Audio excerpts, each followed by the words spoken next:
Hello, I'm Rebecca the Maths Lady, and welcome to this video where we're going to talk all about teaching coordinates and translations.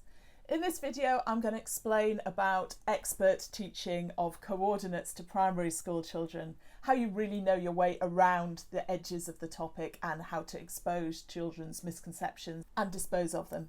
And then I'll also talk about translations where we describe how objects or shapes move on a coordinate grid. There's no particular topic you need to have covered before you teach this topic, so it's lovely in that way. Although it's a lovely topic for practicing the names of two-dimensional shapes if you set problems up where children have to draw them using coordinates. So if you've done some two-dimensional shape work first, it's a good chance to practice that. So here's a link to the video on two-dimensional shape if you'd like to look at that first. Right, let's get started. The reason I'm covering coordinates and translations in the same video is that they are so closely linked. It's really helpful to put them side by side and deeply understand the similarities and the differences between them. Essentially, coordinates define the position of objects on a coordinate grid, and translations define the movement of objects on a coordinate grid. So first of all, we need to set up and understand our coordinate grid. Well, it starts with a number line. Sorry, I'm drawing freehand here because it's just easier for presentation purposes. And as we set up that number line, we can use it to discuss with children, where would 2.5 be? Where would 100 be? And you can imagine it'd be way out there.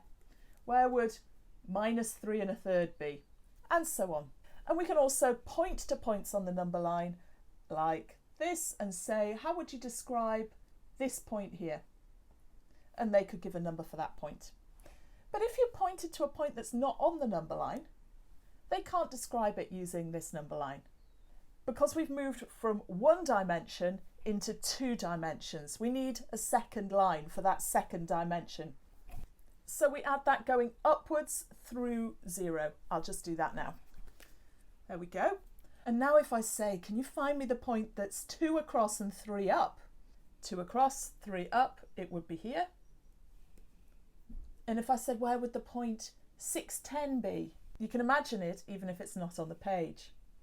And if I put my pen on any point, we could define the position of that point. So this one here would be -2 across and 1 up, and so on. Obviously, we start first with coordinates just with positive numbers, and we'll introduce the negative numbers later on when we've introduced negative numbers into the curriculum. So we call this original number line the x-axis. It's the one that goes across. X is across. Mathematical jokes are rare. Cut me some slack. And Y's in the sky. At least it rhymes. So this coordinate grid will help you define and understand any point that would be on this surface if it was extended. Any point in flat space. But what about if a point was out here? Well, we would need the third dimension. We would need a z-axis coming out this way. It's not on the primary curriculum, but it is really nice to talk about it because it gives important context as to what coordinates do and don't do. And there's nothing to stop you extending and doing a bit of work on 3-dimensional coordinates if you want. And I'm going to come back to that idea of dimensionality, 1 dimension, 2 dimensions and 3 dimensions in the video on volume. It is a key idea for primary maths that children have to get their heads round, which is really often neglected. So I'll delve into it in depth in the video on volume. But if you can do a bit of prepping work for it now and start children thinking about it, that's really nice. Let's go back to the earlier stages of working with coordinates, where we've just got the coordinates in the positive quadrant, we call it, where all the numbers are positive. Children need to become fluent and confident with the idea that we go across and then up or down, along the corridor and then up and down the stairs. It's got to be drilled, it's got to be practiced. It's a fun topic. It's a great time to do festive, fun pictures, whether that's Christmas or Halloween or another festival, where you give children coordinates of a relevant shape. And of course, you can also use it to practice 2-dimensional shape. But the one thing I would mention that it's really worth doing, it is really worth getting children to draw their own coordinate grids, because it's a common error that they will put the numbers in the gaps, and they need to learn not to. And if you can instill in them that when they're working with scales and positions, numbers have to go on the lines, that's valuable work. It'll help their work on graphs and so on. It's also good for their fine motor control to try and control a ruler and set these grids up. If they're struggling with smaller grids, it's worth getting some 2 centimetre squared paper, because some children will find that easier and a nice into the topic to work with. And of course it makes great display work if they're doing nice large shapes that they're proud of.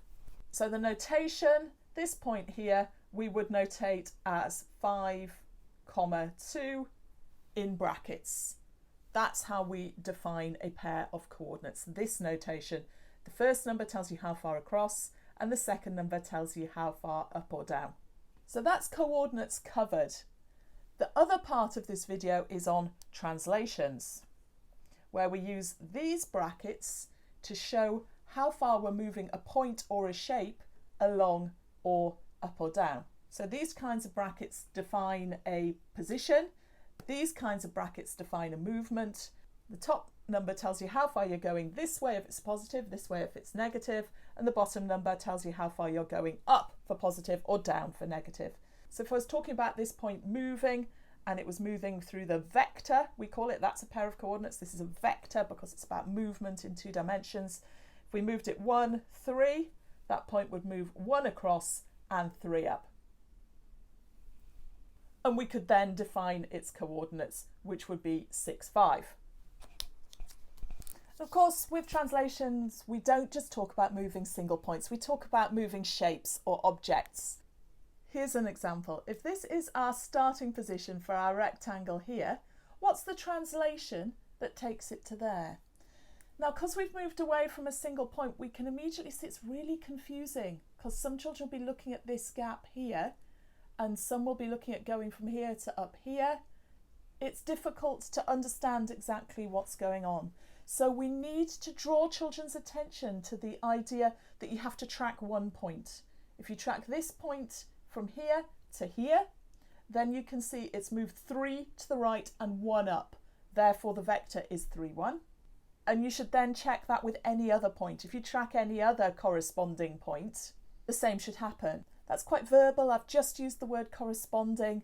Some children are a bit maths phobic. They think they can't do it. So we need to cut them a shape and let them physically move it. So 1, 2, 3, and 1 up. And then they can see it and understand it. And if you then talk about just tracking one point, they're more likely to be comfortable and confident with following what you're saying. So the vector for describing that translation, that movement, is 3, 1. And translations are just movement. We move language from English to French, that's a translation. So that's the link to the other common use of the word translation. So in summary, coordinates are about position and they're shown in brackets with numbers written horizontally and a comma. Vectors are about movements and they're shown in vertical brackets, and the top number shows your movement left and right and your bottom number shows your movement up or down. With coordinate grids, it's really important to get children to draw them so they learn that the numbers go on the line. They have to rote learn the along the corridor and up the stairs, or the order in which the numbers matter. It's great to use the topic of coordinates to consolidate your work on naming 2-dimensional shapes.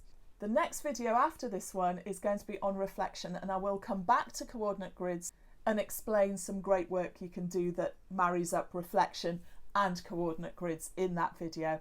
I hope you'll join me for that video soon. In the meantime, if you've got any thoughts on the topics of coordinates or translations, or any great free resources you'd like to link to, please post comments below this video. Thanks for joining me. Have a great day. Bye for now.